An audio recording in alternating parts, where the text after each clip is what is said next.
My version of pork salpikaw. So to begin with, dapat yung ating kasim. Pork ay kasim dahil malambot na parte yan. Tapos, maghanda tayo ng maraming bawang dahil yan yung pinaka-highlight ng ating menu. At meron tayong mushroom. So yan, marinated na siya. So, sa isang kawaling malaki, pero konti lang laman, charot. Kasi konti lang kami.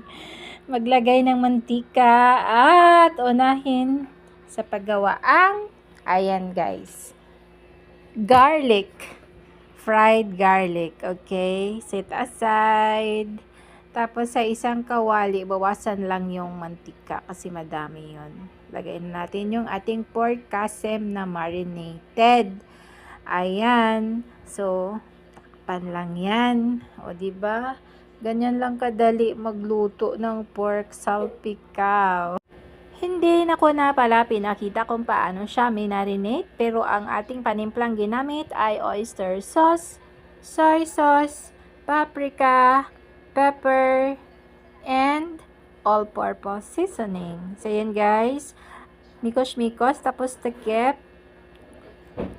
So, lagyan na natin ng, kapag medyo alam nyo na malambot na yung karne, dapat po low fire lang siya, hindi pwedeng malakas kasi masusunog dahil wala nga pong tubig yung ating menu.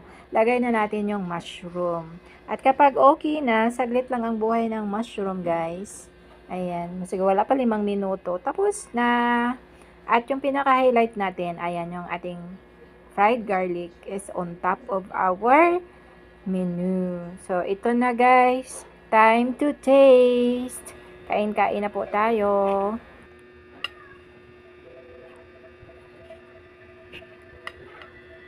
Let's eat mga mima ko.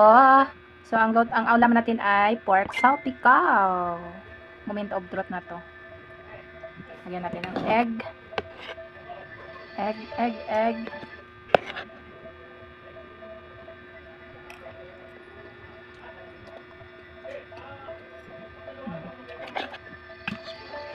Sabi ko sa agad, masarap siya sa egg. Thank you for watching everyone. God bless us all. Sana naibigyan ng ating video for today.